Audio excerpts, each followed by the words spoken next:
আর কতদিন, আর কতদিন চোখ বন্ধ করে থাকবে?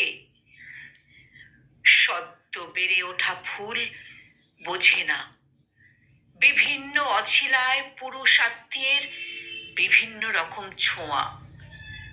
বিস্মিত কিশোরী জানে না এ ছোঁয়ার অভিসন্ধি কত গভীরে।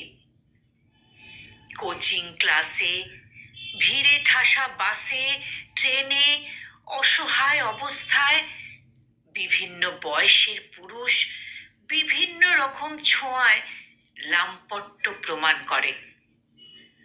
সংশয় বুকে নিয়ে তিলোত্তমারা শির দ্বারা শক্ত করে এগিয়ে চলে। শিক্ষাক্ষেত্রে, কর্মক্ষেত্রে পুরুষের চোখে চোখ রেখে দক্ষতা প্রমাণ করে। জং ধরা সমাজের বুকে প্রগতি উপহার দেবার আশায়।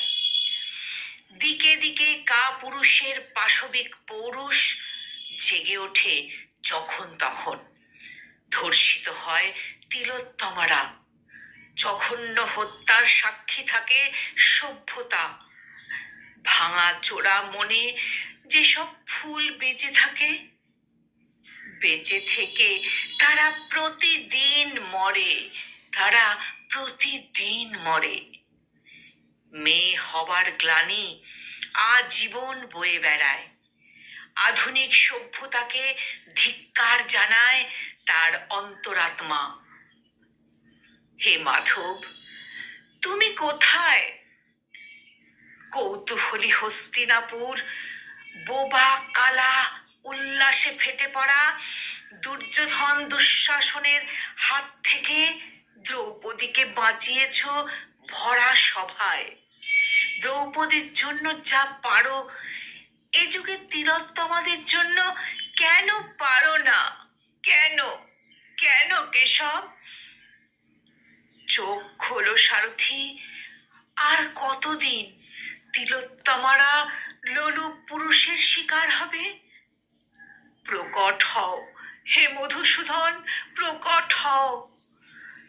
সুদর্শন চক্রের আঘাতে আঘাতে ছিন্ন ভিন্ন করে দাও ধর্ষকের খড়গ কৃপান। সারা জীবন জ্বলতে থাকুক ধর্ষক অনুতাপের আগুনে। সারা জীবন জ্বলতে থাকুক ধর্ষক অনুতাপের আগুনে। নারী নির্যাতনের প্রতিবাদে এই কবিতাটির কলমে বরুণ হালদার, আর উচ্চারণে আমি নিবেদিতা।